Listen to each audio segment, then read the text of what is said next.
Nossa querida Tati Mandelli, que está aqui na Brado, em mais um Brado Jornal. Tati, bom dia, seja bem-vinda.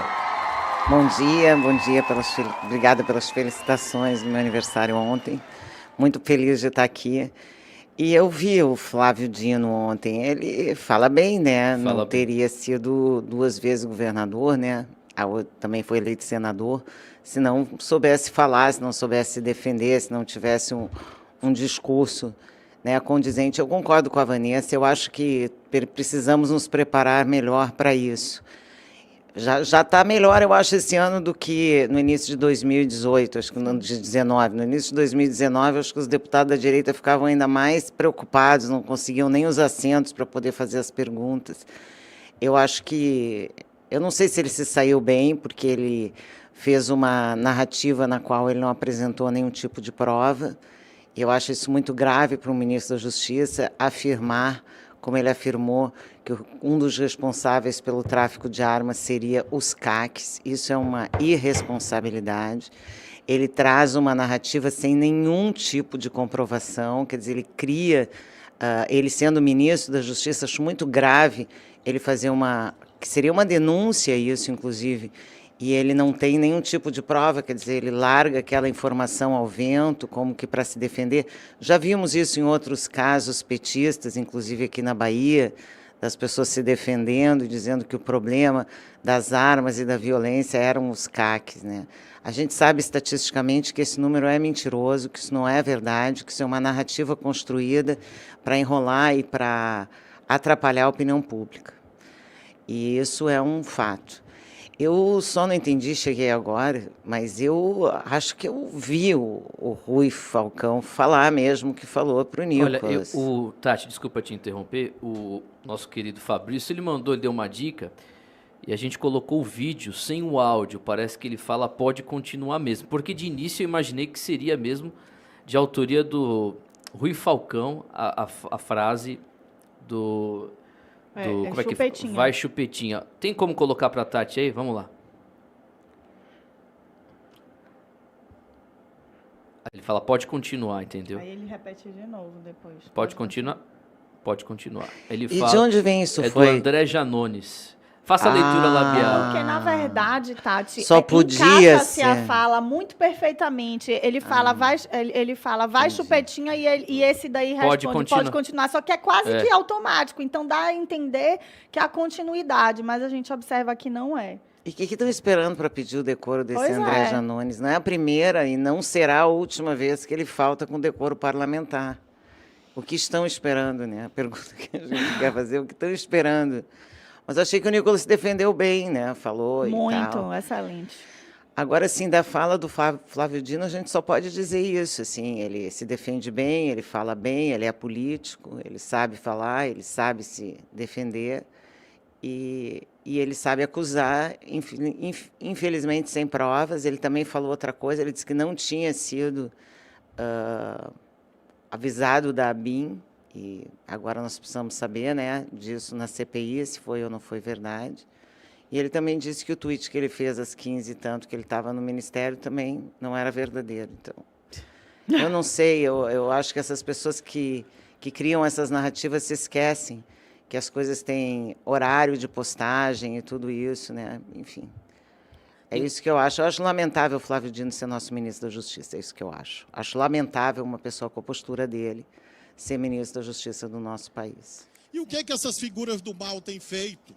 Isso é sobre Em os vez CACs. de lá dar o tiro esportivo, que a pessoa gosta e pode dar, em vez de estar lá fazendo a coleção Fala bem, que e é ele debochado gosta e pra pode caramba. fazer, está vendendo arma para o PCC e para o Comando Vermelho. Isso é uma palhaçada, né? Porque, primeiro, uma pessoa não pode definir tudo. Eu concordo com você. Quem garante que essa pessoa não foi justamente boi de piranha, né? Ele vai lá, consegue o negócio, aí vende, aí tudo cria aquele matéria, vai para o Fantástico, boi de piranha. Eu acho que muito mais isso, para justamente justificar um discurso que já vem acontecendo aqui na Bahia. A gente já viu aqui, tem 1 ano que esse discurso está rodando aqui, que a criminalidade na Bahia é culpa dos CACs. Há muito tempo que se fala isso aqui, que essa bobagem, que já várias vezes o capitão Alder já mostrou, que não tem nada a ver, que as armas apreendidas são todas ilegais. E quem não sabe, né, que um dos negócios do Comando Vermelho é justamente a venda de armas, né? A gente viu agora no caso do atentado do Sérgio Moro, aluguel de armas, inclusive, não é eu vou alugar tantas armas e tal. Então, quer dizer, isso é óbvio que não passa por dentro dos CACs, isso é óbvio que não tem nada a ver com o sistema legal, isso é só para criar uma narrativa, para deixar você desarmados, para que eles possam, de armas na mão, nos dominar. Eu não tenho dúvida que todo o regime autoritário começa pelo desarmamento. Então, desarmamento, sim, é muito grave, e eu acho que essa narrativa, repetida, reiteradas vezes, mais para criar uma cortina de fumaça, porque, na verdade, o que nós temos é a segurança pública do Brasil acabada, destruída, sem nenhuma chance de se reerguer, e com esse Ministério da Justiça, pior ainda. Então, tudo piorou no Brasil a nível de segurança pública. Agora, não para o Dino, né, que vai fazer reunião lá na Maré e diz que não é problema nenhum, é uma ONG. É uma ONG. Oh, tem mais ONG nas favelas do Rio de Janeiro do que em quase todo o Brasil. Então, assim, o que essas ONGs estão fazendo lá é a pergunta que a gente tem que fazer, lembrando sempre da entrevista da Elisa Robson com o Cavalhal, onde ele afirmou que as ONGs eram parte do sistema do narcotráfico. Mas vamos deixar isso para lá, porque, afinal de contas, juntar ponto, ligar partido, organização criminosa, já disseram que isso a gente não pode pensar, a gente tem que abandonar essas ideias, a gente tem que juntar isso na nossa cabeça. Então, na minha cabeça, tem várias conexões aí difíceis de serem explicadas. Tem um vídeo da deputada Caroline Detoni. Ela fez um questionamento muito importante ao ministro Flávio Dino. Eu queria que você... São duas partes, Felipe Dilon, mandei. Coloca aí, por favor. O ministro esteve aqui e falou que não recebeu o relatório da ABIN de que teria sido avisado sobre os atos do dia 8 de janeiro. Pois então eu quero saber, estou aqui com uma reportagem da Folha de São Paulo, em que fala que a ABIN avisou sobre risco de violência nas vésperas do ataque em Brasília. Eu quero saber se o ministro já processou a Folha de São Paulo por ter, em tese, cometido fake news, porque ele está acostumado a processar todo mundo que fala algo que ele não concorda. Então, eu quero saber se ele já processou a Folha de São Paulo, porque essa informação veio da imprensa. Eita! Certo? Número 2. Ministro, o senhor fala que a gente está sob o amparo da Constituição Federal. Eu concordo. E o senhor falou, então, que quem era responsável pela guarda do patrimônio público era a Polícia Militar, sob o comando dos governadores. No entanto, nós temos aqui a CPI que está acontecendo aqui no âmbito estadual do Distrito Federal, onde o coronel Naine esteve depondo, e ele afirma aquilo que também está na Constituição, de que ele é responsável pelas vias públicas do Distrito Federal, mas os órgãos da União, dos três poderes, têm jurisdição e policiamento próprio. Então, a gente tem informações, sim, por meio dessa CPI que está sendo realizada, que o GSI tinha, sim, informação da vinda dos ônibus. Por que o senhor não convocou a Força Nacional, não foi acionada para ajudar na guarda? Inclusive, foram dispensados membros, 36 guardas do GSI, no dia dos atos. Outra coisa, ministro, que a gente quer saber, o Brasil quer saber, o senhor falou aqui claramente de que não estava no Ministério da Justiça no dia que aconteceram os atos. No entanto, tem aqui o seu tweet, ministro, falando da tentativa absurda de impor a vontade por meio da força e no dia 8, às 3h43 da tarde, o senhor falou o seguinte: estou na sede do Ministério da Justiça. Eu queria que o senhor esclarecesse a sociedade brasileira, então, esse tweet que está na sua página, ministro. Que o senhor mesmo afirma isso e agora veio aqui e negou isso. Também queremos saber, ministro, bastou um dia de baderna aqui em Brasília, com a qual não concordamos com o ato de vandalismos, queremos deixar claro, mas bastou um dia para o senhor para que o governo federal decretasse intervenção federal. E o que está acontecendo no Rio Grande do Norte? Mais de 300 ataques, mais de 10 dias de caos em mais de 30 municípios. Por que ainda não foi decretada intervenção federal no Rio Grande do Norte? O Brasil quer entender também, são 2 pesos e 2 medidas? 2 formas de agir com justiça? Ou é porque lá é governado por uma companheira, talvez? O Brasil quer saber. Eita, rapaz. Bom, com relação à política de armas, nós temos que... Tem um outro trecho aí, Felipe Dilon. Um outro trecho do depoimento das perguntas da deputada Detoni. Vamos lá. Dias de caos em mais de 30 municípios. Por que ainda não foi decretada intervenção federal no Rio Grande do Norte? O Brasil quer entender também, são 2 pesos e 2 medidas? 2 formas de agir com justiça?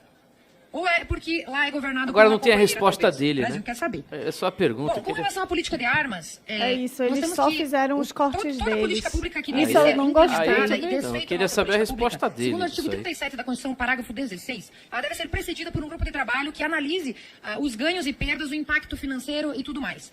Não foi feito esse grupo de trabalho ao tempo da revogação dos decretos de armas, impactando sobremaneira a todo esse mercado pacífico, inclusive, dos CACs, dos clubes de tiro, que estão sendo muito impactados, empregos sendo perdidos, enfim.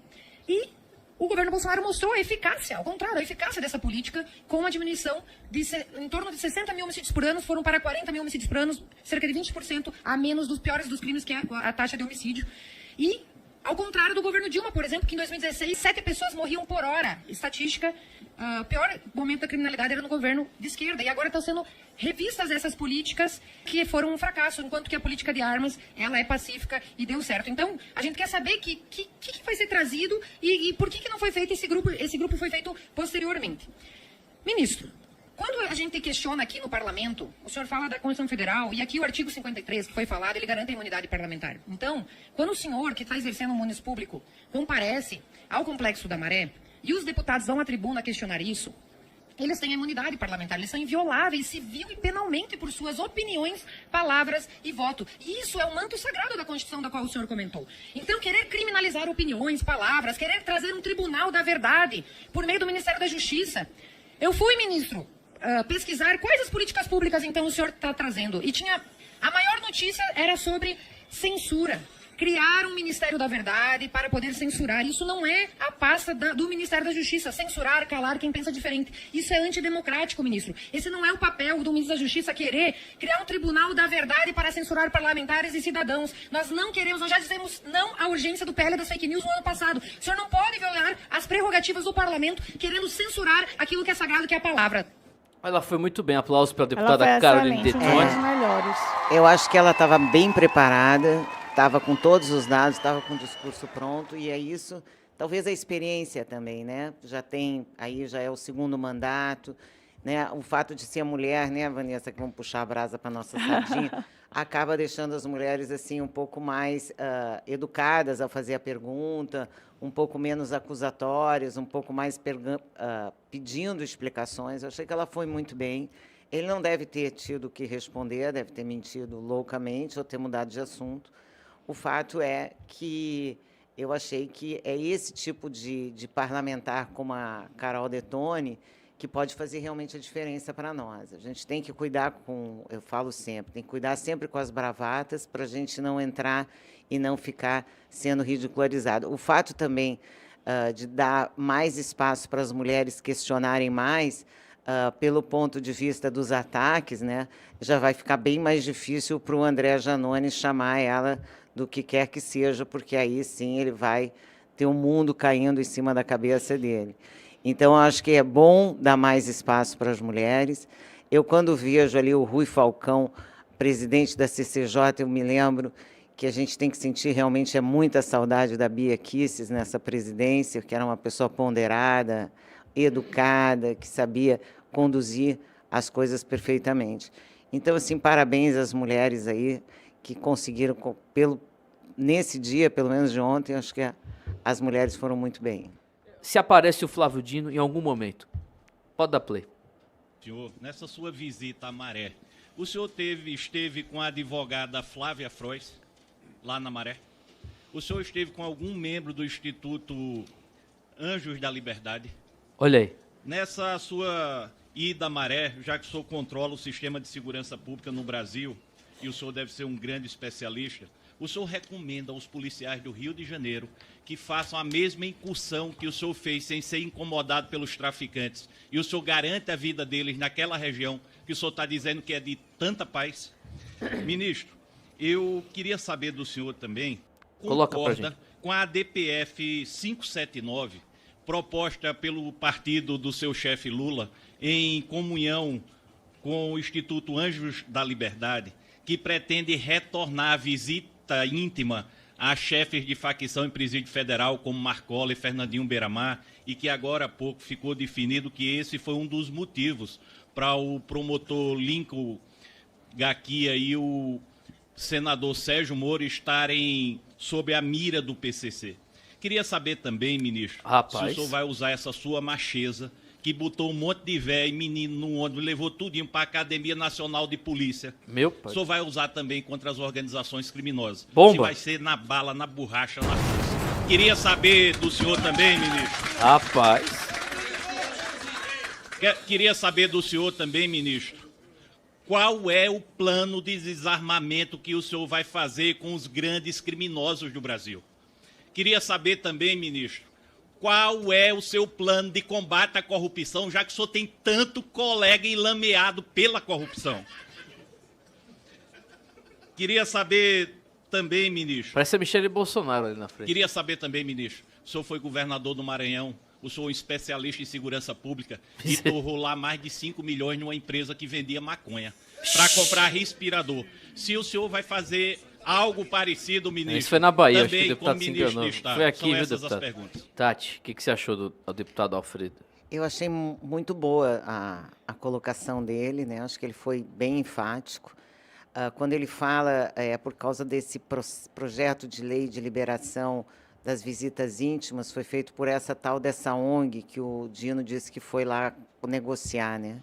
Que já é uma ONG que defende os interesses dos bandidos, na verdade. Tanto que fez esse projeto, ou pediu que liberassem as visitas íntimas e tudo isso. Então, ele faz um questionamento perguntando se ele teve com a diretora da ONG ou não.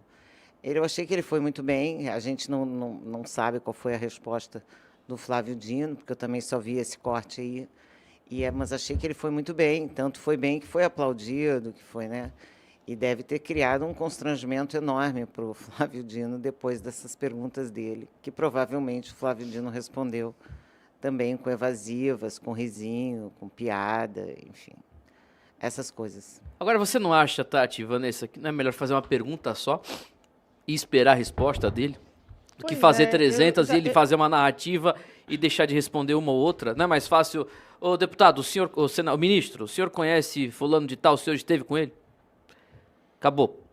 Só essa pergunta.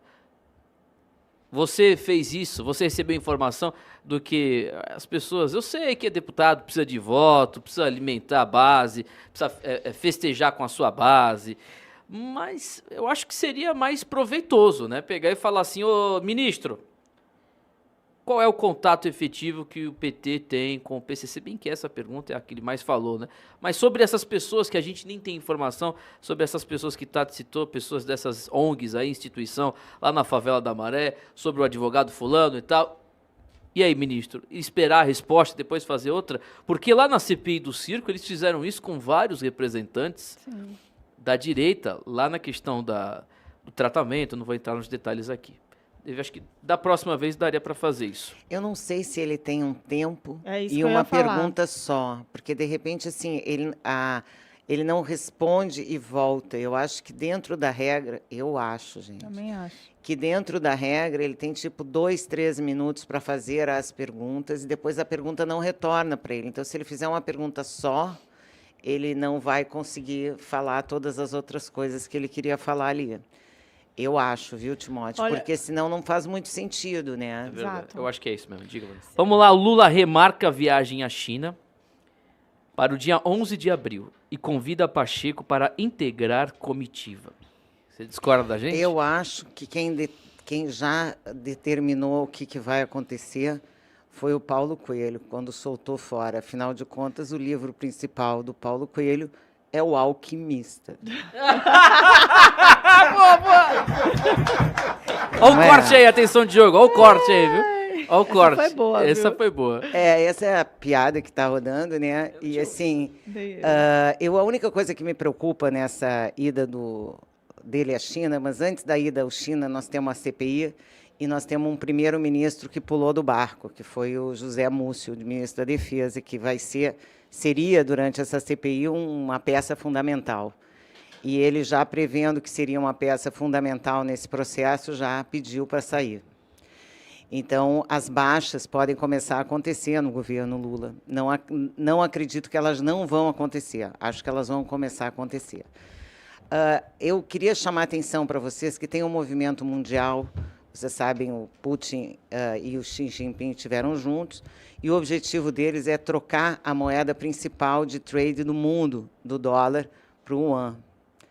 E isso, é claro que, com a Dilma presidente do BRICS, começa a nos assustar ainda mais, porque a China fez uma coisa muito ruim com a Argentina, quando liberou para a Argentina, nesse processo da Argentina populista, de querer dar bolsa para todo mundo. Hoje, eu vou lembrar você, 50% da população da Argentina é pobre ou dependente. Quem patrocinou essa farra, né, de dinheiro para o povo argentino foi justamente a China, e botou como garantia desses empréstimos uma série de commodities que ele resolveu dizer por quanto seriam vendidas. Então, assim, qualquer aproximação com a China para o Brasil é extremamente perigosa, porque a China não tem outro objetivo a não ser explorar os nossos recursos, né? A nossa sorte é que, mesmo assim, vai o presidente da Apex e fala mal do nosso agro, mal do nosso país. Até os chineses vão ficar preocupados se é melhor emprestar para nós ou, quem sabe, para a África do Sul, para o Irã, porque nunca vi um governo que vai internacionalmente sempre falando mal do seu próprio país. Foi a fala da dona Marina Silva, foi a fala agora do diretor da Apex. Então, assim, é um absurdo, né? A gente que tem um produto, qualquer produto, e o Brasil tem vários produtos que exporta para a China, você tem que valorizar o seu produto e não desvalorizá-lo. Então, esse tipo de gestor público que joga contra o país é o pior tipo de gestor público que a gente pode ter. Então, eu tenho muito medo, né, agora dessa aproximação com a China e do Brasil aceitar esses empréstimos, porque a gente está falando em déficit fiscal, daqui a pouco ele vai começar a buscar dinheiro internacional. Esse dinheiro internacional pode vir da China, e aí o fato da China dominar ainda mais a cena política do Brasil. Então, assim, eu preferia que ele tivesse cancelado de vez essa viagem, até porque internacionalmente essa viagem pegou bastante mal para o Brasil, mas a Dilma já falou uma coisa, que ela não quer mais fazer negócios com os Yankees, que por ela quer a independência da China, né? Uma coisa desse tipo. Então, eu vou lembrar a vocês um fato que aconteceu comigo e a Apex. Desde 2004, a gente tenta fazer negócios com os Estados Unidos. Eu vou só abrir um parêntese e vou dizer que os Estados Unidos é o maior comprador de móveis do Brasil, hoje. Ele compra mais que o dobro do segundo lugar. Então, imagina assim, a gente, uma empresa baiana, querendo exportar para os Estados Unidos, o maior cliente, e não tivemos nenhum apoio da Apex. Eis que em 2019, já no governo do Bolsonaro e do Paulo Guedes, nós fomos procurados pela Apex, que me perguntou: pô, Tatiana, por que vocês estão aqui? Eu já estava lá em Los Angeles, estão aqui e não tiveram nenhum apoio da Apex. Eu falei: não foi por falta de projeto. Eu mandei projetos várias vezes, e todas as vezes foi negado. E eu não sei nem por que foi negado, porque estava tudo certo e tal. E aí ele me disse uma coisa que eu quero que você, que está me ouvindo, pense muito. Ele disse assim: o problema daqueles projetos que vocês mandaram é que vocês estavam visando o mercado americano, e nós, ideologicamente, ela disse ideologicamente, não tinha o governo anterior nenhum interesse em promover o comércio com os Estados Unidos. Então, imagina você aí que é trabalhador, que é dono de empresa, que precisa aumentar seus negócios, ouvir um negócio desse. E realmente foi verdade. De 2020 até agora, a Apex tem sido um grande parceiro do nosso segmento, que é o segmento de imóveis. Nós fomos convidados para a ICFF em Nova York, vamos fazer a Feira de Milão agora, tudo graças ao patrocínio da Apex, ainda em projetos do governo anterior. Já não estou acreditando que serão verdades no futuro. Então, presta atenção como é que essas posições ideológicas afetam cada um de vocês. Porque na China, a gente sabe que as pessoas trabalham 7 por 7 dias, as crianças estudam 7 por 7 dias, as pessoas não têm vida pessoal, são todos escravos do sistema. Um sistema que funciona, sim, mas é escravo igual. Então, assim, vamos prestar muita atenção. Olha o que o Brasil está escolhendo, que tipo de parceiro ele quer ter comercialmente. Eu prefiro vender para os Estados Unidos, que, além de mais rico, não copia os nossos produtos, porque vocês sabem que a China não respeita nenhum tipo de royalty internacional, nada, zero. O nosso site da TDL hoje ele é fechado para todos os países da Ásia por causa das cópias que os chineses nos impõem, que eles não criam nada. Eles subsidiam o alumínio, coisa que a gente não tem. O alumínio tem um preço mundial, então os móveis chineses competindo com os nossos não são iguais, quer dizer, alguém está patrocinando o custo lá do alumínio para a gente competir. Então, é com esse tipo de gente que o Lula quer fazer negócio. Não seria o tipo de pessoas com quem eu gostaria que o nosso país fizesse negócios. Em breve, esse trecho nas redes da Brado, viu? Corte. Rapaz, a mulher disse, ideologicamente, nós não fazemos negócio, ô Tati? Ela usou essa palavra? Ela disse que não quer... Eu tenho que olhar a frase. Rebeca, procura a frase da Dilma aí. Mas ela fala isso, que ela não quer mais a dependência americana, que ela quer a independência com a China, uma coisa desse tipo. Mas, na verdade, é o que o cara da Apex me disse. Ideologicamente, a Apex ela serve para fazer negócio. Ele ainda brincou comigo, se você tivesse me pedido dinheiro para mandar fazer uma feira na Venezuela, em Cuba, no Irã, a gente provavelmente teria dado.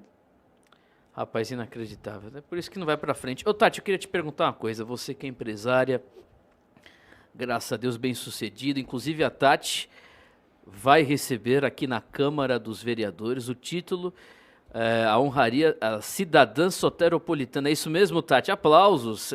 Na próxima semana. O cara colocou as risadas, apertou o botão errado. Tá querendo te sabotar, viu, Tati? Que dia é, Tati?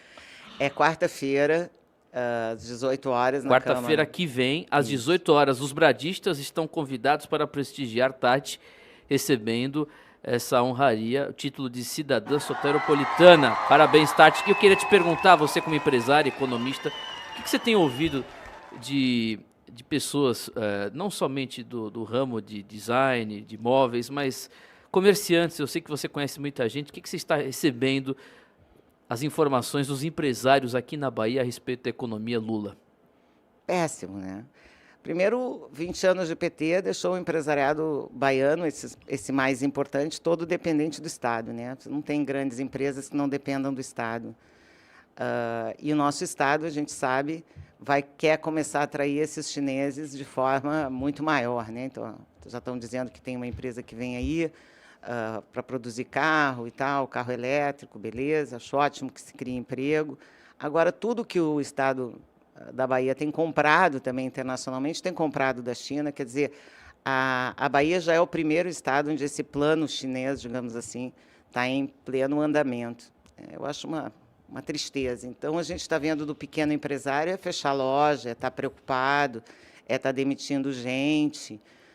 Nós, graças a Deus, passamos o primeiro trimestre, fechou agora, já tem os números parciais, a gente empatou, ou seja, a gente produziu o que vendeu, então não temos necessidade nenhuma de diminuir o quadro, mas, assim, vários outros empresários do meu segmento com muitos problemas, né? E o varejo, de uma forma geral. O varejo está com problemas, tanto que, não só aqui, nos Estados Unidos também, tanto que a crise de mortgage nos Estados Unidos ela tem a ver com os imóveis comerciais mais do que com os imóveis residenciais, quer dizer, as pessoas tinham lojas, coisas para alugar, não estão conseguindo alugar. E a gente vê esse pequeno que sofre mais, né? São as pequenas operações comerciais, né? A lojinha ali da esquina, isso que a pessoa não consegue mais girar. Também o juro está bastante alto, né? A expectativa muito ruim da economia decrescer esse ano de 2023, ou no mínimo empatar.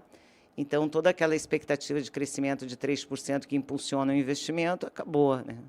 Então, uma dificuldade muito grande, eu estava lendo agora, que os grandes bancos brasileiros estão fazendo um esforço enorme para conseguir recurso internacional para poder botar no caixa, para poder emprestar para os empresários, mas a taxa de risco é alta, porque o juro americano é 6% e o nosso é 13,75%. Então, de uma certa forma, atrai, mas de outra, o investidor acha que isso significa um risco que talvez o comerciante não consiga cumprir essa taxa de juros. Então, todos que dependiam, de alguma forma, de rolar suas dívidas, ou de rolar seus fornecedores para sobreviver, com essa crise de crédito que o Brasil criou aí, não estão conseguindo ir para frente. E a gente vai ver isso agora com lojinha fechando em tudo quanto é bairro. E falando de Dilma e China, A Dilma chega para o primeiro dia de trabalho na China. Presidente do Banco dos BRICS, o novo Banco de Desenvolvimento, o NBD. A cerimônia ocorreu ontem, na sede da instituição, em Xangai, na China. Dilma foi acompanhada por executivos neste primeiro dia, ainda não deu nenhuma declaração ao novo cargo. Eu acho que ela vai quebrar a China, né? Foi uma arma. Exatamente. O Lula colocou a Dilma lá para quebrar, para destruir o Xi Jinping. Aí, como é que fala? O capitalismo de mercado, como é que eles falam lá na China? É um país comunista, ditadura com o capitalismo de mercado. Diga aí, Tati, o que você acha da Dilma ganhando 300 conto de salário?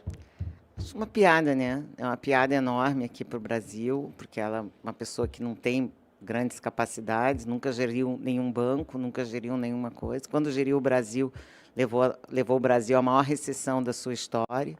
Quer dizer, uma pessoa que não tem realmente nenhum aprofundamento. Aí no BRICS, que esse banco do BRICS é o banco que tende a financiar todos esses países. Imagino que ela vai botar o Brasil como um grande devedor.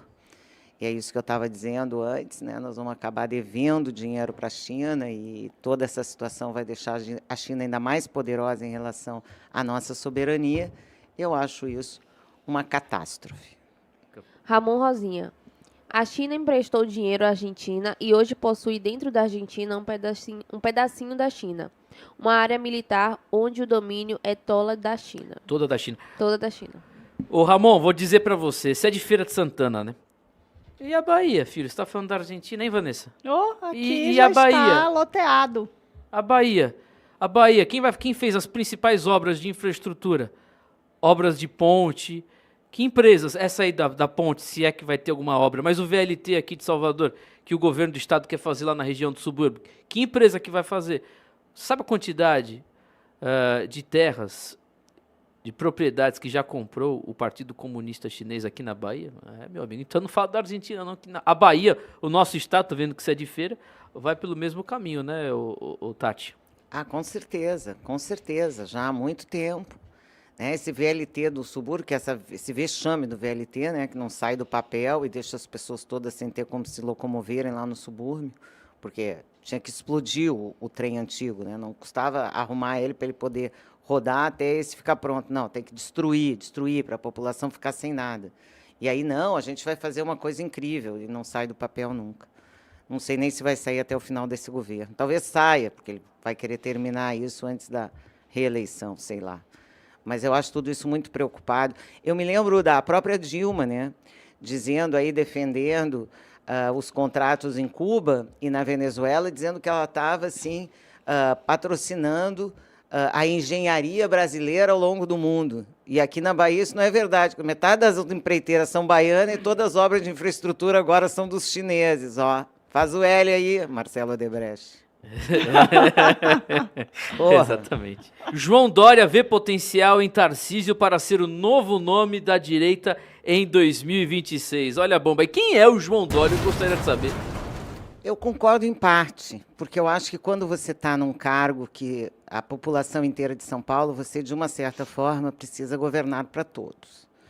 Então, acho que o Tarcísio, são 100 dias de governo, nós só vamos sentir o quanto que ele entrou nessa guerra cultural e ele está entrando nas escolas, ele está fazendo um trabalho, sim, tá. Não está batendo de frente, o que eu acho excelente, porque eu acho que quanto mais a gente bate de frente, mais porrada toma, eu acho melhor a gente entrar mais macio. Acho que o Tarcísio, nós só vamos poder avaliar o que ele fez pela agenda cultural quando a gente olhar o estado de São Paulo daqui a 1 ano, daqui a 2 anos. Agora, o João Dória, o que ele precisa imediatamente é ser abandonado, que ele ainda é o cara que manda nesse lead, é que ele de líder empresarial não tem absolutamente nada. Ele foi um fracasso como líder empresarial, ele foi a grande esperança dos empresários de fazer uma mudança no Brasil e foi uma decepção gigante. Então, ele hoje ele está restrito ao que ele sempre foi, representante do Partido Comunista Chinês. É isso que é o Dória está ali para isso, tem um poder por causa disso, e é só isso que ele tem. Eu acho que o nosso Tarcísio ainda vai mostrar a que veio. Não vamos nunca esquecer que ele tem uma formação conservadora, sim, da formação dele ser cristão e tudo isso. E eu acredito que ele, sorrateiramente, sem bater de frente, vai conseguir avanços que, às vezes, quando a gente entra e bate de frente, a gente não consegue. Então, eu não acredito em mudança cultural abrupta. Eu acho que toda mudança cultural vai ter que acontecer durante um período de tempo, e uma das melhores coisas para a gente propor ideias novas é pelo exemplo, demonstrando como administrar bem, mostrar bem um Estado, melhorar a vida das pessoas, independente de ser de direita ou esquerda, vai trazer esses benefícios para a nossa população. Porque todo o movimento cultural da esquerda ele está baseado em entrar nas escolas, universidades, etc., e propor uma ideologia que não faz nenhum sentido. Então, é quase uma lavagem cerebral, né? Eu, quando falo com o meu sobrinho, que é progressista, ou às vezes até com a minha filha, eu fico assustada de ver o quanto que isso avançou. E avançou no momento em que nós, elite brasileira, estávamos dormindo para esse assunto. E eu acho que a coisa mais importante que aconteceu com a vinda do presidente Bolsonaro foi justamente um sacode. Acorda! Esse negócio de ideologia de gênero é um negócio complexo. Você está achando que é bobagem, que é besteira, que tem, coitadinho e tal. Mas, na verdade, isso tem outro fundamento. E eu acho que cada dia isso está mais claro. E acho que o Tarcísio tem plena consciência disso. Acho que ele não vai entrar nem bater de frente com nada disso. Acho que ele vai devagar pela sua forma de ser, né? O presidente falou até no Pânico que o Tarcísio é um cara que tem um QI muito, muito acima da média das pessoas normais. Então, assim, uma pessoa muito, muito inteligente, às vezes está agindo hoje, enxergando outra coisa ali na frente. Eu acho que é muito cedo para a gente avaliar. Acho que ele vai fazer um excelente governo em São Paulo. Ele já está fazendo. E levantar a economia é melhorar a vida das pessoas, trazer algumas coisas que precisavam acontecer, trazer eficiência para os postos de trabalho. Quer dizer, quantos governadores hoje são como o Tarcísio, que botou equipes técnicas para fazer trabalhos importantes. Então, acho assim, muito cedo para a gente julgar, muito cedo, e acho que no meio político a gente tem que ser, assim, conversar com todo mundo não é ruim. Bater pé e não conversar com ninguém, isso é ruim. Então, eu acho que a gente precisa entender que tem que fazer política. O Timóteo sempre fala isso, a gente precisa fazer política, precisa conversar com um, conversar com o outro, porque só bater de frente não vai resolver os problemas das pessoas, né? Só vai aumentar, às vezes, a rejeição, a raiva e tudo isso. Então, eu vejo no Tarcísio um cara com mais capacidade de conversar, e isso vai fazer com que ele converse com todo mundo, e eu não acho que o fato dele conversar vai, de alguma forma, mudar o que ele já pensa e os projetos que ele tem. Lógico que ele é um cara desenvolvimentista, ele é um cara que vem da infraestrutura, ele é um cara que quer resolver o problema das pessoas, ele é diferente, né? Ele é diferente dos outros governadores. E isso vai fazer uma grande diferença. Se ele é o grande nome conservador, eu não sei, mas que ele vai fazer um excelente governo em São Paulo, eu tenho certeza. Todas as notas fiscais de mês, a partir de abril, serão emitidas apenas pelo site do governo, do Gov? Porque hoje elas são emitidas pelas prefeituras. Isso já é uma medida. Vocês ouviram a Simone Tebet anteontem, com os prefeitos. A Simone Tebet, o que aconteceu com ela? Ela foi dizer que a reforma tributária, essa que vai basicamente diminuir o poder das prefeituras, isso aí já é uma medida para diminuir o poder das prefeituras imediata, né? Vai acabar com o INSS, vai dizer que o INSS agora é uma parte do ICM, que tem que ver, pode aumentar o preço do setor de serviços até em 210% o aumento nas tarifas de serviço, e serviço é o maior empregador do Brasil, que isso é um crime contra o emprego. E ela foi lá, boi de piranha, dizer isso e dizer que essa é a única bala de prata que o governo tem. Para mim, é uma bala de prata que vai explodir dentro do revólver sem nunca sair de lá, porque é um tiro isso. Tiro no próprio pé.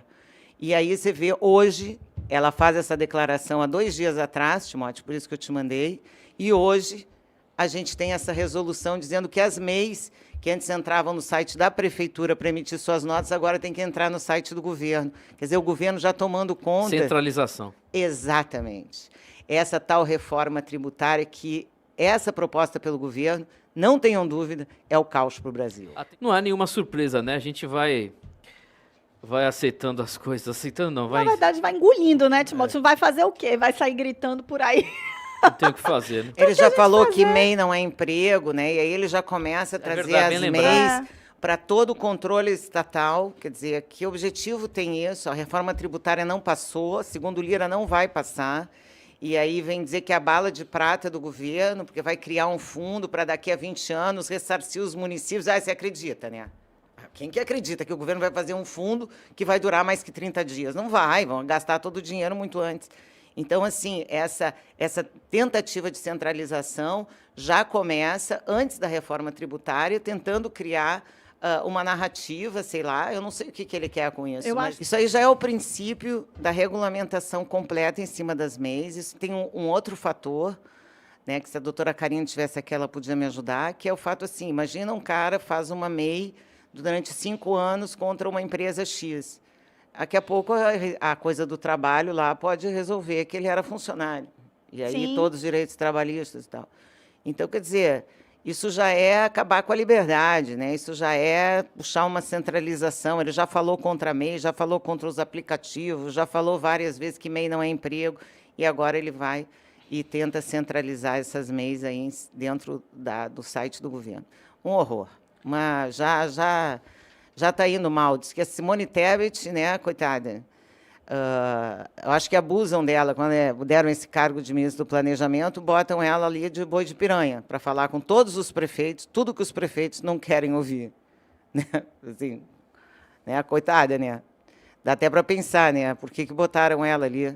E para que ela se prestou a esse papel? Notícia boa, hein, Vanessa Tati? Esquema de segurança na chegada de Bolsonaro deverá ter 500 policiais. Atenção, bomba! Amanhã o presidente chega ao Brasil às 7h10 de Brasília e pousa em Brasília também, 7h10 da manhã. Olha, essa apreensão da Vanessa também é a minha, mas, ao mesmo tempo, eu acho que, nesse momento, ele é muito importante. A gente estava falando aqui no início sobre ainda a dificuldade dos nossos deputados federais de saírem da lacração, das mídias sociais, para irem fazer realmente um trabalho político em Brasília. Acho que o Bolsonaro pode ser um excelente orientador para essa turma. Eu vi a entrevista dele no Pânico, onde ele disse que ele está vindo, entre outras coisas, porque ele acredita que ele trouxe muitas lideranças novas para o Brasil e que essas lideranças precisam ser estimuladas, orientadas. Então, eu acho que, nesse sentido, é muito bom que ele venha e que venha logo. A outra coisa que eu acho que vai fazer muito bem para a democracia brasileira é deixar cada vez o Dilma com mais raiva, assim, de quantas mil pessoas vão no aeroporto. Isso Ai, vai ser lindo de ver, porque, né? A raiva e a vingança já estão estilando pela boca, assim, já estão ali, né? Aquele veneno já está saindo normalmente sem o Bolsonaro aqui. Imaginem com o Bolsonaro aqui. Então, acho que é muito bom que ele esteja aqui, que ele possa responder. Acho que ele vai criar um protagonismo na informação e na direita que a gente ainda não teve. E eu chamo a atenção para vocês que é a primeira vez que o presidente Bolsonaro, que é um cara que estava 27 anos na Câmara dos Deputados, em nenhum partido exatamente, usando partidos como legendas avulsas, ora num partido, ora no outro, que mais fosse bom para ele naquele momento. Então, política partidária foi uma coisa que o Bolsonaro, na vida, nunca fez. Vai fazer pela primeira vez. Ele vem como presidente de honra do PL. E eu acho que isso, sim, pode trazer para a nossa direita aí uma organização, uma orientação, uma coisa muito importante, porque um líder tem esse poder, né, de aglomerar as pessoas em torno de uma causa, em torno de uma ideia, em torno de um objetivo. Eu espero realmente que esse seja o plano dele, que esses 3 meses nos Estados Unidos tenham feito muito bem para ele, e ele já disse que do aeroporto vai direto para casa, porque eu imagino que uma pessoa como ele deve estar desesperado para abraçar a própria filha. Então, ele vai correndo para casa, porque é isso que eu acho que ele voltou no Brasil, entre outras coisas, porque ele é um cara família, ele tem mulher, ele tem filhos, ele tem netos, e ele não consegue ficar longe dessas pessoas. Então, acho que ele sai já para entrar nesse papel, que é o papel dele agora, porque ele não pode simplesmente ficar do outro lado do mundo e deixar a família dele aqui. Então, mais uma vez, ele demonstra como ele é um cara que está mais interessado na sua família, no bem-estar de todos, do que apenas no seu bem-estar. Então, acredito que ele vai fazer um excelente trabalho, vamos acreditar nisso, porque ele pode ser um grande líder, orientador de várias lideranças, inclusive o Tarcísio e outras que estão agora despontando. Acho que, às vezes, o papel de eminência parda é o melhor que ele pode fazer. E eu queria terminar aqui o meu comentário perguntando para vocês, cadê o Zé Dirceu? Cadê o Zé Dirceu, gente? Eu acho que parte do Lula não saber o que fazer é que o Zé Dirceu... Cadê o Zé Dirceu? Está no hospital ainda? Sumiu, né? Verdade. Cadê Desde que ele entrou no hospital e entrou em coma, está em coma? Está com alguma lesão cerebral? Tô até O que procurando aconteceu com o Zé Dirceu? Todo mundo quer saber. Cadê o Zé Dirceu? aqui. Tati, você também. Engraçado que nessa bancada nós não Só temos tem. um soteropolitano de sangue, né? Nem você? Eu sou. Peraí, Tati. Eu sou Paulista. baiano, fiquei até feliz ao mesmo tempo que Tati me chamou agora, nem não sabia.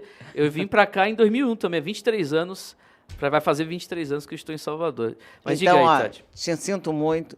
O título de cidadã aqui na bancada também é meu, porque eu cheguei em 1995. Olha aí, é 95. É bem antes de vocês, assim, desde E a 95. Bahia era outra Bahia, Salvador era outra Bahia. cidade. Era outra Bahia, era a terra das oportunidades, né? Estava tudo acontecendo, a linha verde, os hotéis, tudo bombando. Ah, era uma Bahia maravilhosa, bem diferente da que a gente tem hoje. É verdade. Mas vamos mudar isso, né? Vamos trabalhar para tentar transformar isso de alguma forma.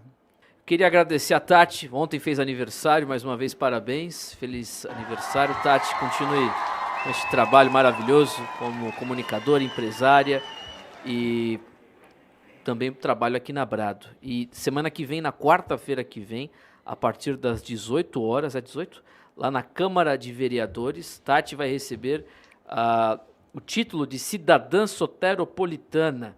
Atenção, 18 horas, dia 5 de abril de 2023, lá na Câmara de Vereadores, viu, Rebeca? Lá no Paço Municipal. Tati, muito obrigado. Até sexta-feira.